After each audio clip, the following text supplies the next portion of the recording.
Murder and Mr. Malone.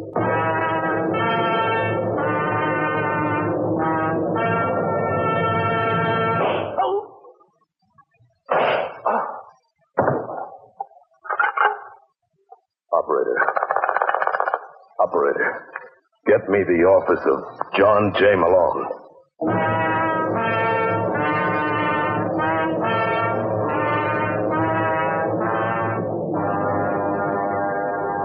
Murder and Mr. Malone. You've read about John J. Malone in Craig Rice's best-selling mystery novel. You've seen him in her hit motion pictures. The adventures of fiction's most famous criminal lawyer in Murder and Mr. Malone.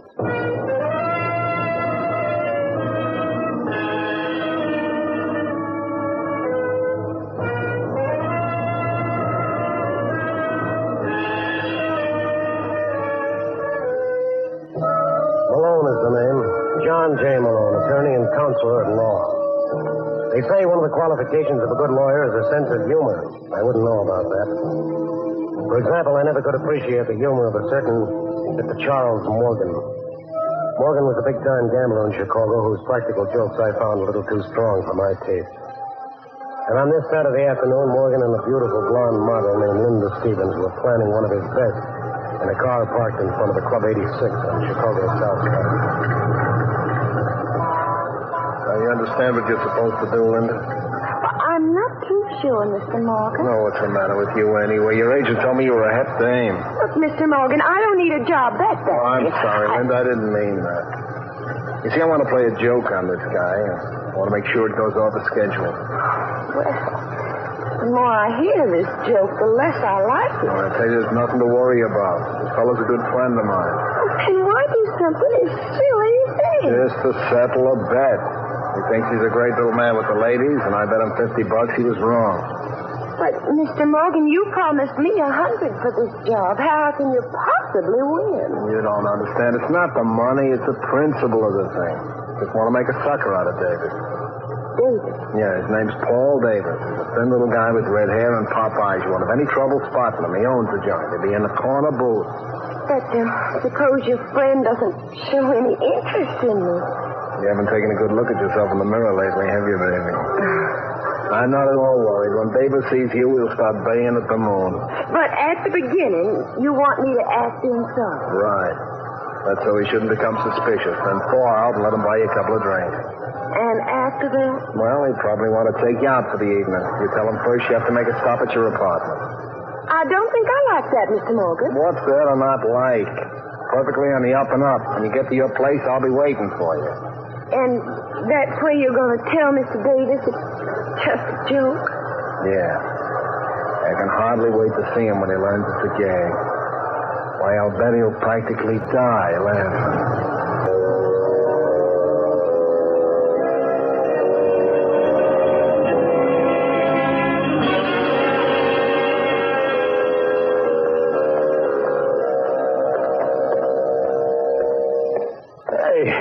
Where do you live anyway, Linda? Oh, it's just the next floor, Mr. Davis. Oh, I'll cut it out. You promised you were going to call me Paul. I'm sorry. Paul, do you know a man named... A man named who? Forget it. You know, I don't get you, Linda. When I first saw you in the club, I immediately said to myself, now, there's a dame with class. I was surprised when you gave me a double. Well, I don't often do things like that. It was an impulse, eh? Uh-huh. Yeah, I understand. I get them all the time. Huh? Where do we go now? Oh, it's this apartment right here. Oh, here, let me help you. No, it's all right, thanks. I can manage. Well, come in. Thanks. Hey, nice layout you got here, Linda. I think I'm going to like this. I wouldn't bet on that, David.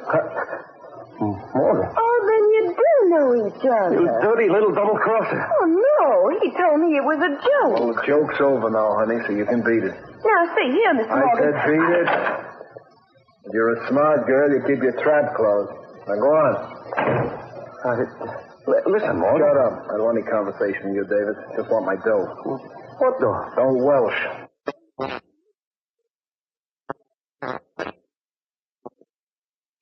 see, I'm kind of low, Morgan. I've been running in tough luck lately. From now on, it's going to get worse. You know, all the boys will laugh at me for letting you hang me up. Man in my position can't afford that, Davis. Might give other people ideas. Look, Morgan, suppose I pay you a little at a time. What do you call a little? I can give you $10 now, and the balance... Keep your hands down. I was just going to get my wallet. You got that dough on you? Oh, yeah. Okay, let's have it. Oh, sure. I was going to give it to you all the time. All right, Morgan, get him up. Put away that gun, baby. At your age. Well, Mr. Morgan, who's the joker now? I guess it's me. And you're not kidding. That's okay, Davis. I'll see you again. Now lay your odds. Next time you won't be this lucky.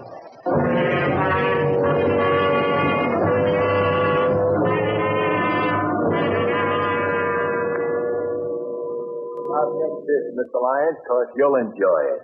After Morgan goes to all that trouble, Davis pulls the gun on him and leaves him with his tongue hanging out. That's very amusing, Hudson. What happened after that? Oh, Morgan started looking for him again. What do you think will happen if he finds him this time? The same thing, Mr. Lyons. You don't believe Morgan will kill him? Morgan's all talk. You think so? I know so. I wouldn't last this long as a private dick if I wasn't a good judge of character. Take it from me, Mr. Lyons. It's all a bluff. That's too bad, Hudson.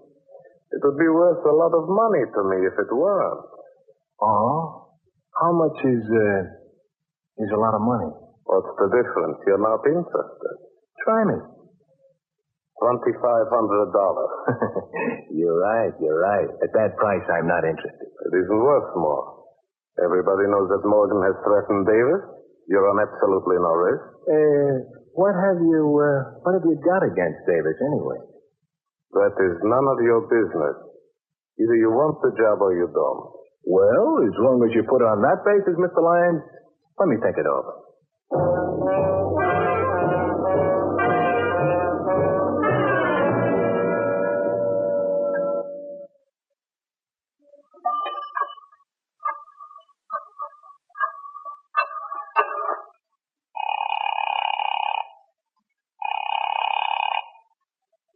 Club 86, good evening. Hello, Victor.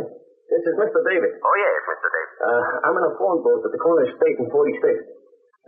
Anybody been around the joint asking for me? Several gentlemen. What'd you tell them? That I hadn't heard from you all day. Oh, good.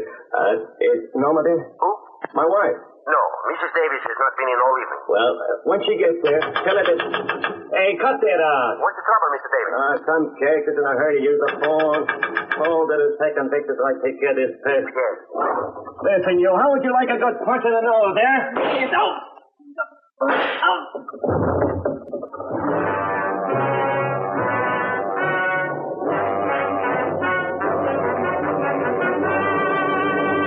You're listening to Murder and Mr. Malone. And now back to presentation of Murder and Mr. Malone.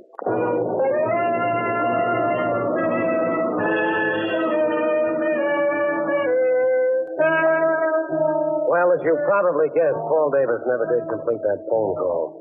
35 minutes later, he was on a slab in the morgue, and the cops in Chicago were out looking for Charles Morgan. But apparently, they weren't looking in the right places, but when I came home that afternoon, I found my door unlocked. No sooner had I opened it than I was challenged with... That you, Malone? What the devil? Shut the door. Now, listen, Morgan. Hold it. You keep your hands right where they are. What are you doing here? I'm hot. Haven't you heard? That still isn't answer my question. I don't see why not. I'm wanted for murder. You're the best lawyer in Chicago. Doesn't it add up? Not to my liking, Morgan. You better get somebody else. Listen, Malone. Maybe I haven't handled it right, but I didn't kill Davis. Now, why don't you tell that to the police? I don't think for a minute they believe me. Suppose I told you that I don't either. Listen, Malone. I know you don't like me, but give me credit for a little intelligence. I was going to knock off Davis, but I shoot my mouth off all over town. So? I'll tell you I didn't kill him. And who did? I have no idea. Okay, Morgan, I'll see what I can do for you, but first, I want you to surrender to the cops. Oh, no. And it's no deal. Now, wait a minute, Malone.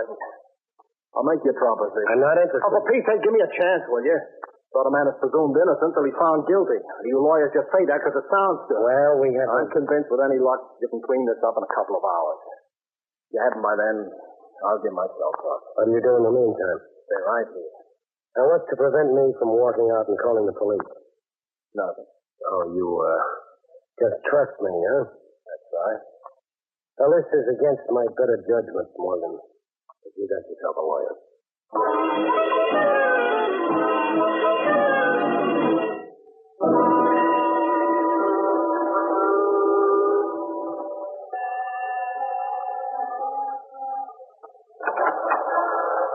Yes, This is Norma Davis. that's right. My name is John J. Malone. I'm sorry to bother you at a time like this, but I'd like to ask you some questions about your husband. I've told the police everything I know. I'm working on a different angle. Come in. Thank you.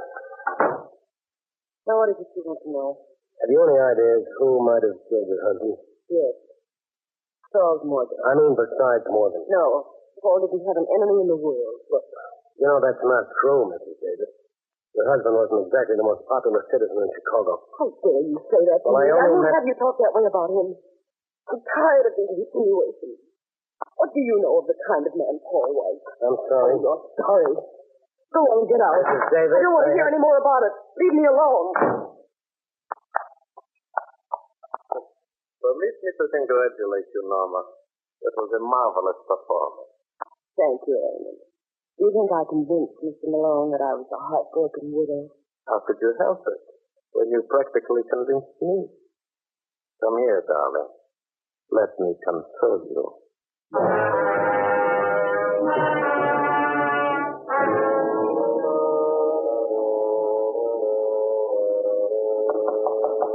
Just a second. Yeah? I'm looking for a guy named Hudson. Well, look no further, Mr. Morgan. You Hudson? That's right. One of my friends told me you wanted to see him. He told you right. Care for a drink? Yeah, just well, help yourself. The bar's in the corner. Pour me one while you're at it. Oh. You're in a bad spot, Morgan. Bring me up here to tell me that? Yeah. You see, I know who killed Paul Davis. What? You didn't. That one mine? Yeah. How you fix the case? What do you mean? I got a lot of information to sell, and it's going to the highest bidder. You mean you can clear me? I'm not doing any more talking until I see the color of your dough. How do I know you got merchandise? Oh, I'll give you a sample. Did you know that Davis's wife was two-timing him? Oh, that's all you get for free. But you can use that kind of stuff, can't you? Listen, Hudson, I want you to talk to Malone. Who? John J. He's representing. Are you kidding? No. You talk to him? Oh, sure. Providing I can make a buck. Don't worry, I'll take care of you. I'm going back to Malone's apartment. I want you to call him there in about 45 minutes. Tell him what you told me about Mrs. Davis. Oh, no good, no good. Get the dough up first. Now, look, Hudson, I only got $1,000 on me. I'll give you another $4 the next time I see you. Okay, Morgan.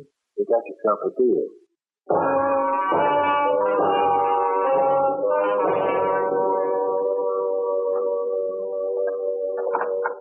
Morgan?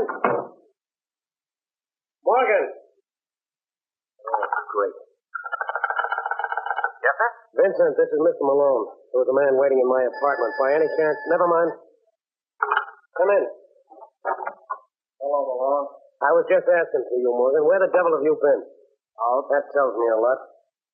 I thought you agreed to stay right here. I know, but I had to see something. Oh, Suppose you tell me what you found out first. well, not very much. Every lead I explored came back to you. You see Mrs. Davis? Yeah, just for a few minutes. What'd you think of her? She seemed all broken up over her husband's murder. You're kidding, Malone. Makes you think so. Because I've been doing a little checking up on my own. She's been holding hands with some guy who wasn't her husband. Where did you get that from? Private dick named Joe Hudson. Oh, that lying. I don't care what he is, Malone. He's got the evidence to clear me. What did he say killed David? He wouldn't tell me. But I made a promise to talk to you. Should be calling you any minute. Morgan, I wouldn't trust that guy in a stack of Bibles. What did you give him?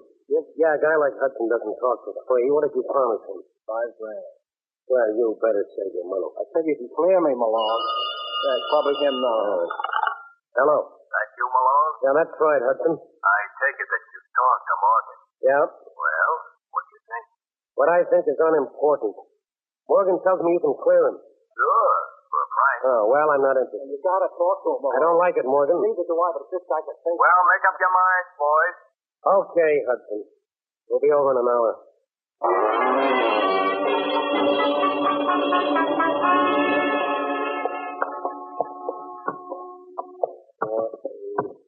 It must be down the hall. No, here it is. I want you to let me handle Hudson, Morgan, and keep your mouth shut. You're the doctor. What's keeping him? I don't know. Maybe he went out, huh? Oh, I doubt that. How can you tell? Take a peek at that keyhole. Can't see a thing. Yeah, because the key's still in the lock. That means Hudson's got to be in there. Hey, Hudson, open up! Hudson! All right, Morgan, give me a hand. What are you going to do? Break it down. Shouldn't take too much effort either. Let's go. One more should do it. Heave. Hudson! Hudson! Where the devil is that light switch? Oh, he's somewhere around the door. Watch yourself, Morgan. Wait till I strike a match. I got it. There we are. Malone. I got it. Dead? Either that or asleep. And with that knife in his back, what do you think?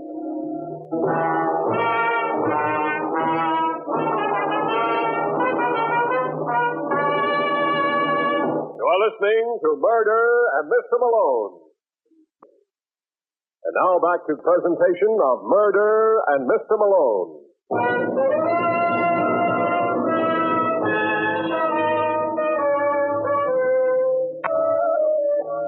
minutes after we found the body of Joe Hudson, Lieutenant McGraw of Cook County Homicide arrived. You should have seen his face light up when he spied Morgan.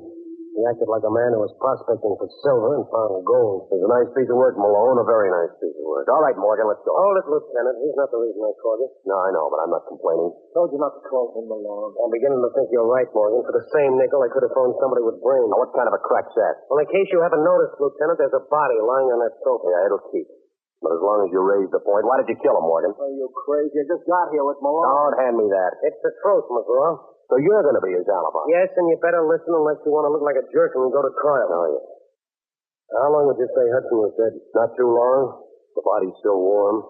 Could have been anywhere from 15 minutes to 3/4 of an hour. Well, that lets Morgan up. But I don't see how. Because he was with me every minute from the time I got Hudson's call to the time we broke down the door.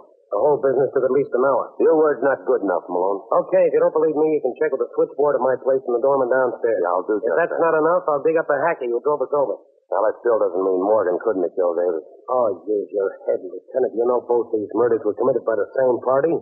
Hudson knew who it was. That's why he was killed. I still say it was Morgan. Are you crazy? Hudson was going to clear me. Be quiet, Morgan. All right, Lieutenant. I'll advise him to confess if you can show me one thing. What's that? How did he get in here? You can see the only door was locked from the inside. So what? He could have used the window. Oh, yeah? Well, take a look. Yeah, the bar's on it. That's right, and nobody but a midget could fit through the opening. Then there must be another door. Forget it, there isn't. Well, then it was a physical impossibility for anybody to have killed Hudson. Yet it was done. How? I can't tell you, but maybe I can take you to the little lady who can.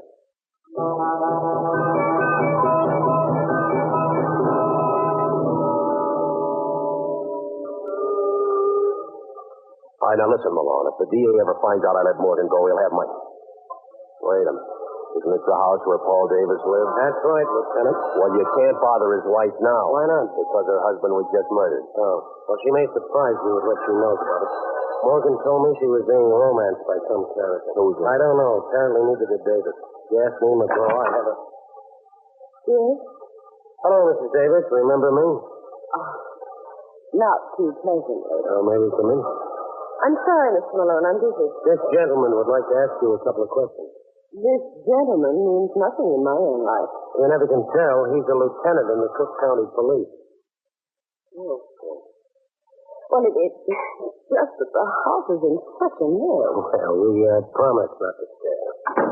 Who was it, Norma? Norma! I think you're being paid, baby. It's It's nothing, Raymond. Just for a moment, darling, I was... Hello, Lyons. Malone. Lieutenant, I can explain everything. Sure you can, but suppose we do it downtown, huh? Downtown? It's customary, Mrs. Davis, when the police are questioning suspects. But we've done absolutely nothing. Nothing but murder your husband and a man named Joe Hudson. That's a lie. You deny that you and Lyons were busy in the romance department behind your husband's back? Yes. So what's Lyons doing here now? He's just checking me. Like he helped you murder Joe Hudson? No. Just a moment, Mr. Malone.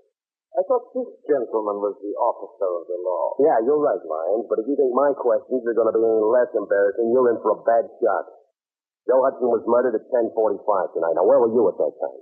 East Norma, here. That's right. Oh, now that's what I call a wonderful alibi, Lieutenant. Too bad there wasn't anyone else around to substantiate. Oh, but there was, Mr. Malone. A justice of the peace in Cicero. I think you may remember us. Why should he? Because I gave him $100 to perform the marriage ceremony that made Norma here Mrs. Lyons.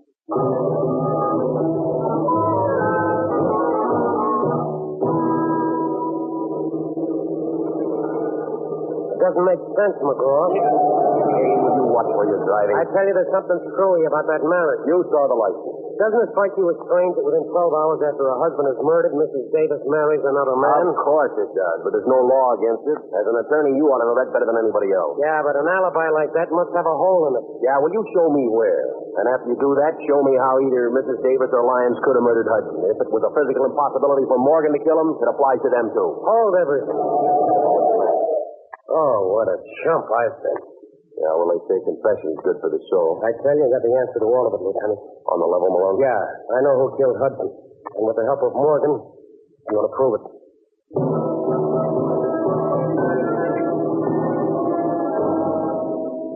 I don't see what you're driving at, Malone. I don't know anything about Mrs. Davis except what I told you before. Well, how did you discover she was seeing Lyons? I didn't know it was Lyons. All Hudson told me was with some man. How well did you know Hudson? I met him for the first time today. He got in touch with one of my friends and said he wanted to see me. Oh, well, let's put this right back where we Oh, started. look. Why don't we drop the whole business, Malone? Yeah, you'd like that, wouldn't you? Sure. Cops know now I couldn't have killed Hudson. That's where you're wrong, Morgan. You mean it's still... No. But I do. What are you babbling about? I know how you managed it. Do you? Yeah, it was pretty clever. I can't blame myself for not seeing it sooner. No wonder you insisted I go and see Hudson. Still waiting to hear you explain how I killed him. I'm saving that for the cops. Don't kid yourself, Malone. You've done all the talking you know it. Oh, put away that gun, Morgan. You don't think I'd be fool enough to come up here alone? Funny, I don't see anybody around. You're not looking in the right place. Get down, Malone. I'm warning you, Morgan. You better throw your gun in the middle of the road. You want it, Lieutenant? Watch it, Malone. He may be acting. Well, that hole in his forehead, Lieutenant, it doesn't call for much ability.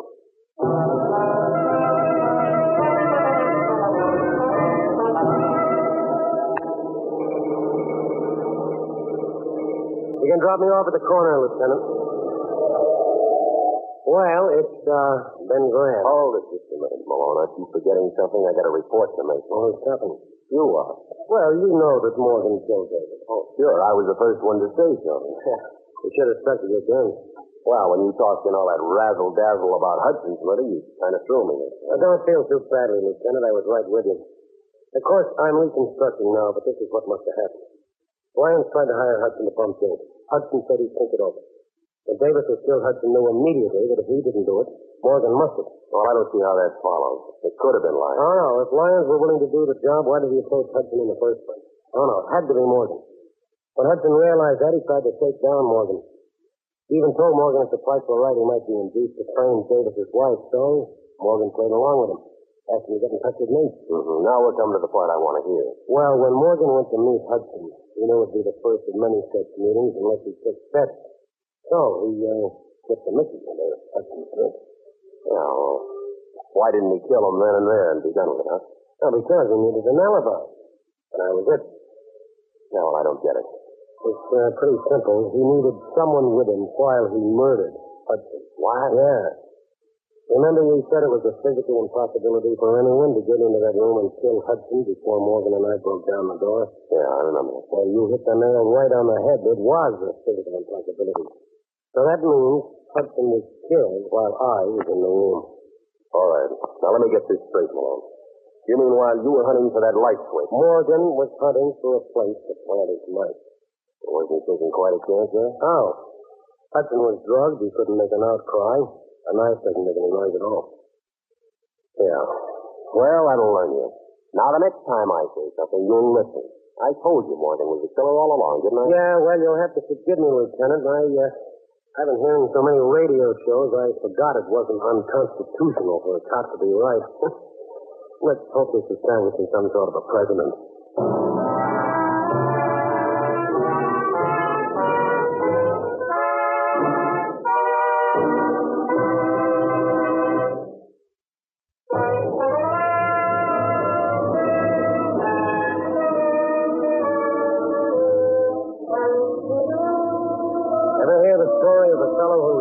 To pay protection money. He believes in freedom of enterprise. He learned the hard way that murder is a bad business. I'll fill you in on the details next week. Why not pick me up at my office at the same time? I'll be waiting for you. Good night. Frank Lovejoy was starred as John J. Malone. Our program is directed by Bill Russo with music by Johnny Duffy. Murder in Mr. Malone is produced by Bernard L. Schubert. And now this is Art Gilmore inviting you to tune in next week. The events and characters depicted in this story were entirely fictional. Any resemblance to actual places or people, living or dead, is entirely coincidental. Murder in Mr. Malone has come to you from Hollywood. This is ABC, the American Broadcasting Company.